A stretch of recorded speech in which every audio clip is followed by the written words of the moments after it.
Hi, this is Kathy Vick, Deeply Awake. Gosh, it's only been about 5 hours since I signed off.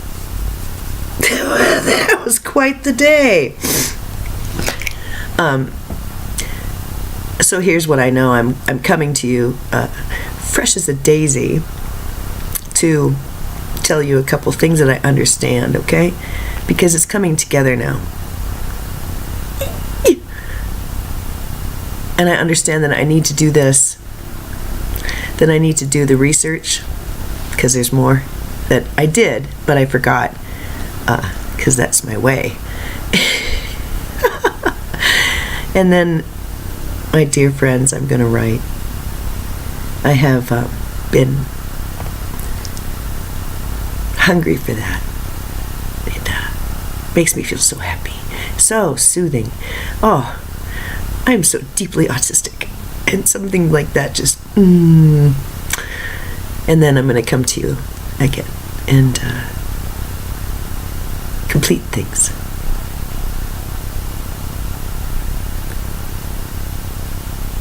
But like Jimmy said, all along the watchtower, let us not talk falsely now, for the hour is getting late. So, you want some more truth-telling? Here it is. I understand. This is what I understand prior to doing the research. This is what I remember, putting it together with the things that have happened. The reason I'm really, really, really, really, really glad that I listened, and I'm glad I posted that last one last night, because it was honest about the body sensations that I was having. And that's what I need to discuss. When that Antares thing happened, that was April 28th of 12. What I wasn't honest about, and regret having not reported, I understood that it was like Christmas. I understood that, and I understood that they were referencing me. The son of Antares is born. And I understood that there was something about me that somebody thought was real special, and they had to get my attention in the deep of night and show me a star and lead me to the computer and tell me about quasars. That's pretty much what I remembered, right? And then the two-sun galaxy, that meditation, I had them remove an insertion, and I do believe that insertion was linear reality. To be quite honest with you, it was something that I carried since I was a child. It was indeed inserted, and it always hurt. And I did the best I could, being human. I really did. I really did. And that's a bold confession. I had a friend, Norma. When I was beginning to wake up, I would go to her and say, these humans, I just don't get it. And she said, well, we'd caution you to not use that terminology. The message being that they're going to get their feelings hurt, and it divides people. And it does. But I need to go full on. I need to go full on, just for this time, and knowing that those who watch the tapes are supposed to, and those who would do harm to me if they saw the tapes, they're not going to see them, because I'm protected. So let's begin, shall we?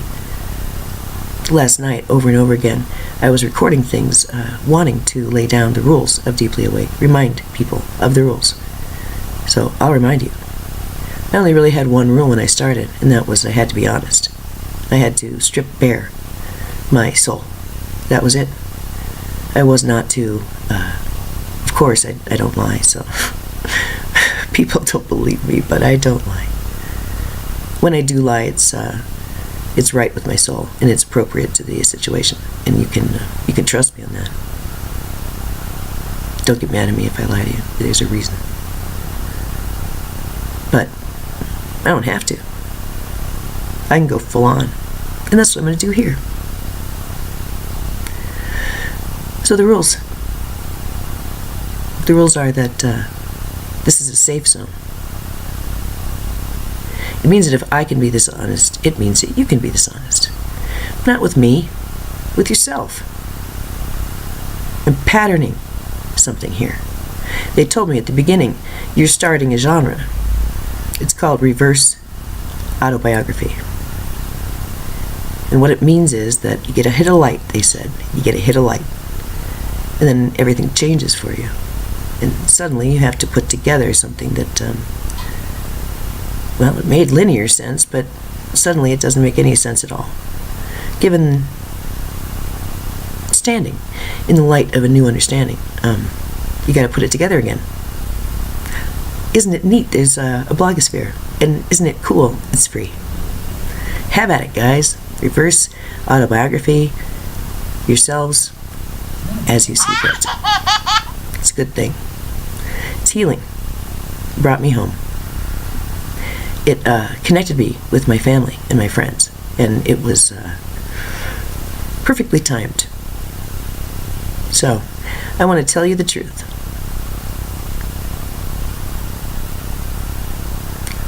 The truth as I see it at this moment. When I had that meditation on my bed with the two-sun galaxy, the insertion had been removed, and then I saw the galaxies. I could feel them. And they explained many things to me about moving energy and becoming whole. Becoming whole. No longer with this straight line nonsense, but the movement and creation and spin, and it's just all there. How do I go from a one-sun galaxy to a two-sun galaxy? Isn't that impossible? If you only have one sun in your galaxy, introduce another one and it's kind of going to throw things off, isn't it? Well, no, not in my case. Do you remember my confession about, 1 or 2 days into it? That I told the teachers I could never decide. I could never declare if I like boys or if I like girls. It just seemed so limiting. Why would I say no? But there was another reason. It wasn't just a simple hunger of the flesh, of which I very rarely experience. Very rarely. Only with a few. The truth is that I had to keep holding that much space because there was something coming. Something that was scheduled. And I was ready, and I was energetically capable of holding. Last night I said, it was funny, it's like this thing that came to me in 12, suddenly, I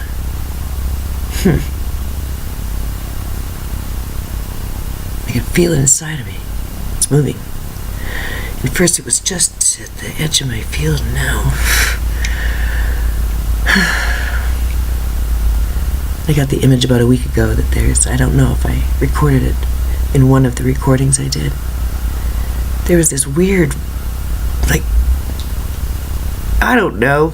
fetal child. It was this weird being covered in sort of an amniotic fluid, and it was at the base of my spine.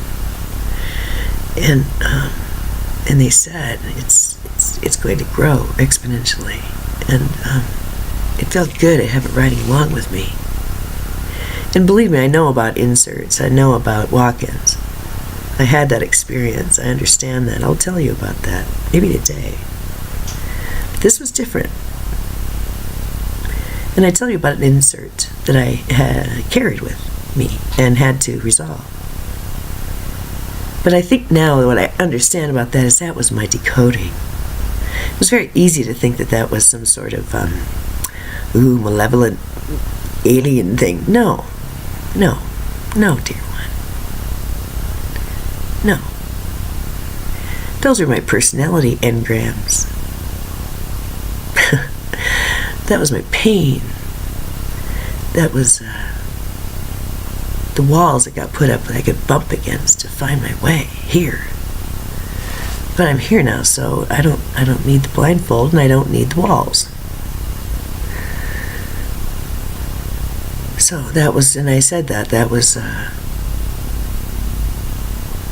shadow, that was overlays, that was karma, that was life story, and that was fun. So this morning, I really was thinking, how do I handle this? How do I hold this? How do I walk with this and connect? And this morning, it's a different ball game, because I understand that I waited all this time to contain this, and I am unique. When I had that experience in 12, I went to a website, and more than one. I did my research. And thank God for Facebook, I posted it. And so today I'm going to review it. What it did was it led me to the 6th Ray koan meditation. So I'm going to tell you that before I leave. I had this hit of uncanny light in 12. I came to understand that this was part of my identity, but I didn't really understand any of it. The son of Antares. What is Antares, and why is it important to me? In my research, I know I went to a place that talks about the 6th ray. I've told you that there's 6s littered all over my charts. It's my number, and I've never understood it. It's supposed to be really, special and pretty and about your higher self and stuff. I don't know, but it's just never resonated. I've never been able to grab it. And the Archangel Michael stuff, the hierarchy, it's beautiful. It's beautiful, and it helped bring me home. Saint Germain was the one who gave me my first recipe. He spoke with me first, very clearly and coherently, and gave me a bread recipe that made no sense. And it looked awful, and I figured it would taste awful too. But I followed his instructions, and the bread came out, and it was this beautiful loaf. I was in my kitchen, and it was early in 12, and he said, so, people are going to eat this bread, and you're going to eat it too. It came from your head. It came from me. So, how much more proof do you need? Yeah, it started out with bread, guys. So, try and deny. Just try, clever one. Just try. Go for it. You want to pretend that this reality isn't coded? Okay. If you don't want to see the significance, in your case, you're still going to see it. And it will trouble you, and it will push you, and it'll bring you home.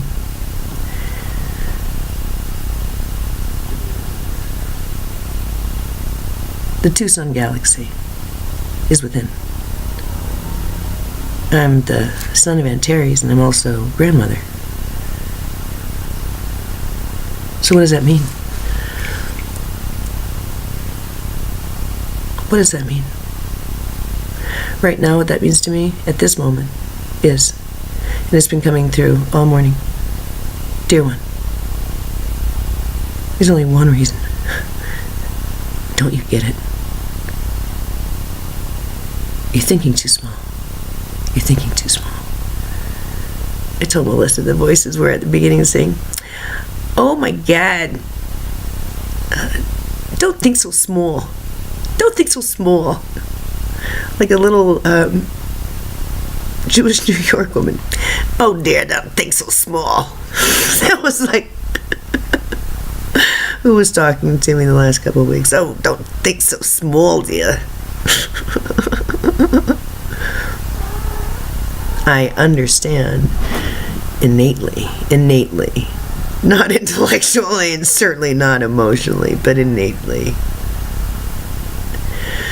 that part of me has been welcomed home that has been here the whole time, but really couldn't engage because the harmonics, the energetics, the magnetics were not appropriate for communication.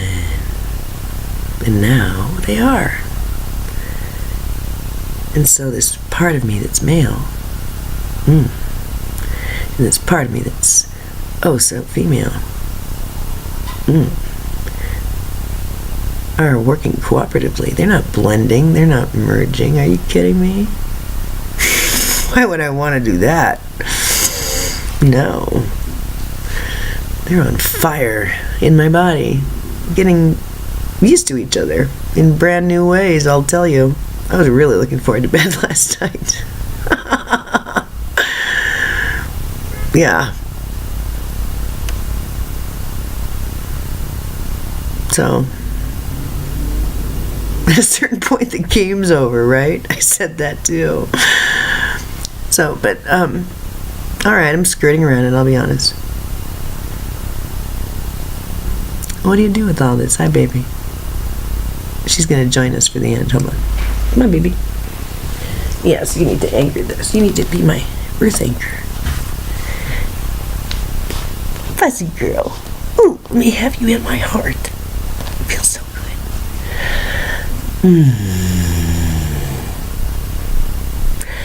I think what it means is that if there can be two things that are that significant, that are synthesizing and communicating and making love to each other within me, speaking through me and calming me, instructing me.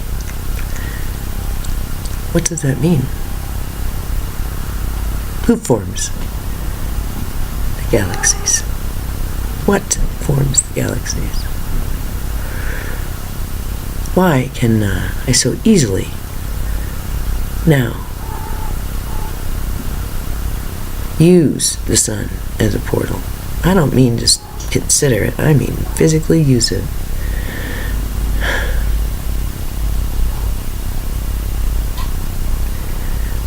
I've never... No, that's true. It's not true. Nancy, I told Nancy. She's something else. I believe it was in 14. I don't quite recall the year. It's in the record, but it was a 12/12, and all 12/12s are holy to me. And I was on my porch. I was told to go to the porch and look at the sun. It's one of the first times I'd ever really done it, and just done it and done it. And I understand, I appreciate sometimes when I am called to go to the sun, that there's something in the rays that I need to physically have in my skin. You can't get it any other way. You gotta do it. It's not very often. It was one of those times I had to, and I was standing there, gripping the railing, looking at the sun, looking at it. It was the first time I was able to achieve something that now I can do very easily. I stared and stared and stared. Then there was this...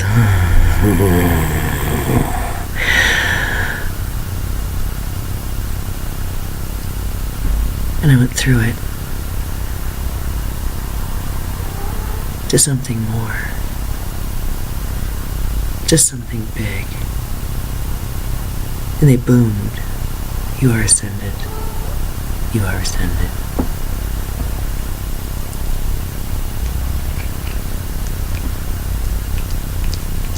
I've not ever owned it because I don't think that it's appropriate if you don't know for sure. It's too important. It's too important. It's not to be flung around like a title that a mortal can say, oh yeah, she's got that behind her name, go see her. No. This is a proclamation. A proclamation, an acknowledgement, an achievement, an achievement, an achievement, an achievement, an achievement. So earned. through study and application and devotion that I can assure you just don't understand my devotion. That's my companion. Has been. And there is completion now. Whether I was ascended there on my porch or not, it's really not for you to tell me. It's for me to report to you when it's occurred. And that's why I have been rather silent about it and not ever spoken the words, putting them together and saying I am. If you've noticed, I have not said that. No. My cards, my business cards imply it. My work implies it. Even these video recordings imply it. But I've never ever said the words, and I refuse to do that, even now. But what I understand is this. Physically, chemically, magnetically, biologically, and genetically, I now contain more than I did through the act of realization. It occurs. It is a cooperative. There must be activation in the consciousness. There must be a structure which can nurture it. And there just must be realization. It's physical. With the information that came through on Antares, there was a lot on the 6th ray. Diligently, I did my homework. It led me to learn, and they told me very, very, very, very clearly, you are the 6th ray koan. Move over, Lady Nada. Move over. It's your turn. So I'm reading this stuff.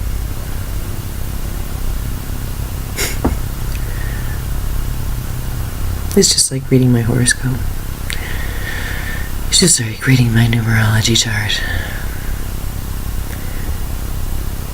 And it correlates with, I'll explain more about it, but it correlates with the meditation that I had up on Lookout Mountain, which I will tell you about now, because it deserves to be recorded. And then I will tell you my plan, and then I will sign off. I went up to Lookout Mountain. It was a very holy place. It's where I was able to create vortexes and do magic. It's a magic place. And they told me to go there and go to my meditation place, that I'm safe when I go there. No one can see my car. So I went. And I sat there on my little ledge. Presented myself, really. It felt like that. It was very early. I'm so glad I wrote all this down. Oh, it's just like butter.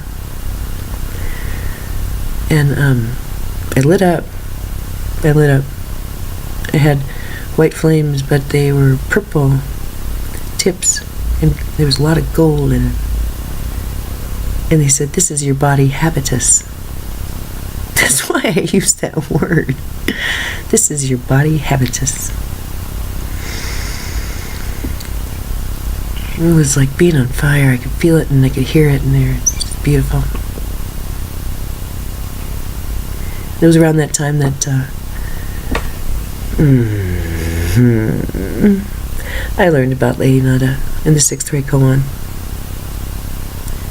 She's the counterpart of Christ. They are twin souls. The energy couldn't be held without both male and female energy, and she is not the counterpart, not the freaking consort. Are you kidding me? Oh. Reverse that. Reverse it.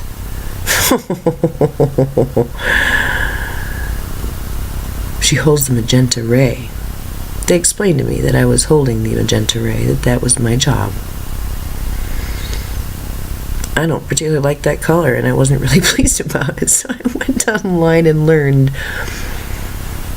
about the Magenta Ray, and then I felt better about it. But I didn't really feel great about it until I went to the Pineal Tones, the crayon workshop, and Dr. Todd gave me a piece of the puzzle. And I knew he had, but I hadn't a place to put it. We were doing the tones, and one of the first combinations is very, very important to do prior to anything else. It instructs the DNA that you are ready to rock and roll. It opens things up. It allows communication. Before that, there's a quarantine that cannot be broken because it's a genetic and cellular one. It must be sung away. Sweetly, purposefully, and in great joy. And I did that. They showed a picture of Dr. Emoto's work with Dr. Todd.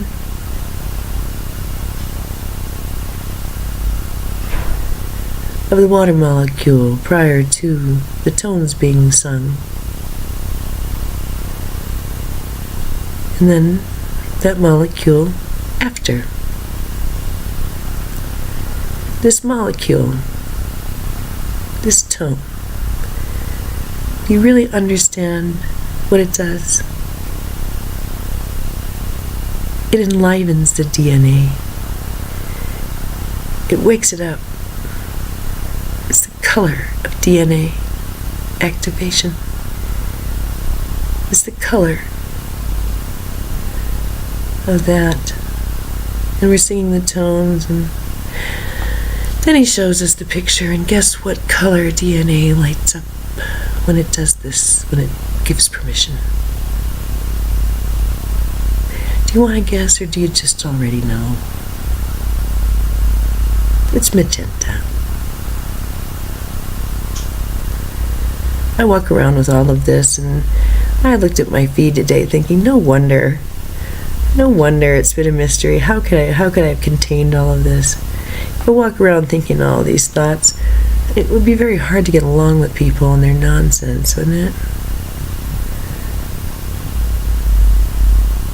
So you've seen this arc of compassion, this thing that runs through that is just so deep that says, oh, I see you.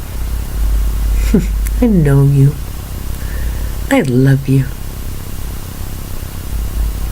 Thank you. If I had not had all of that compassion somehow anchored inside of my body as the biggest, vastest, most blue and inviting ocean that ever lived, how could that star have landed and has bursted inside of me without self-immolation, huh?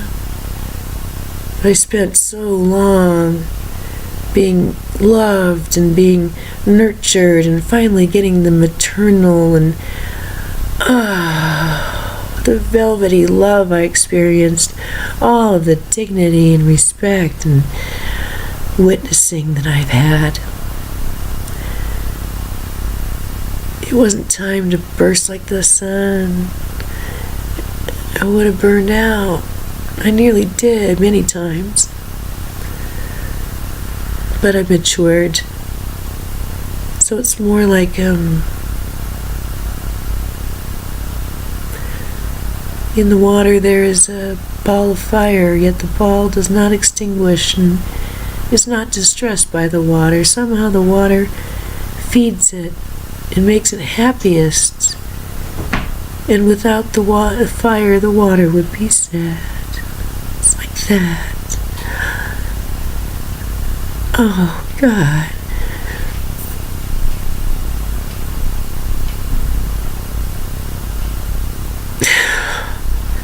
So, it's just so beautiful and lyrical. I'm so lucky to be alive, to be here. No wonder my innate took over, put my hands on the ignition and started the car and drove home, and then drove to the teacher's house and said, I can't do it anymore. No wonder they took me and showed me what the mission was. They had to. I had to understand I really didn't have a choice. Just, all I had was the choice of expression. And being who and what I am, why would I pass this up? I had just been tired. Just like with all the pushing I've done with my friends and family, oh my God, I still feel as if that's an energetic insult. I'm not really sure how to recover from. I'm not really sure how to apologize. And I really hope that I have not caused harm or distress to anyone or hurt anyone in any way. Please. I don't want to carry that guilt. And I know I may have to. And I know that by virtue of the information, it may feel as if I'm trying to break open your worlds. I really am not. Believe me, I'm not. I'm just trying to tell you what it's like inside of this body. So, I'm struggling with that. I know this is very advanced information, and I know it's very esoteric. I'm aware of that. I also know that for anyone who's a true researcher, a true researcher, they will be stunned and they will be soothed with the story. You just have to turn around and see more synchronicity, more structure. It's not simply synchronicity, it is structure. Do you remember what I told you about chaos and order? That chaos for me is God. It is. To me it is, because I can see the patterning. I can see the sense. I always have. But it's been so slow here. Oh my God. The misunderstanding's so deep.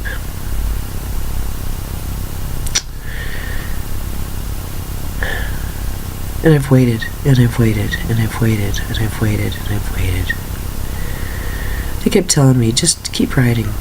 And then your job is to wait. You wait until they're ready. And when they're ready, they'll come.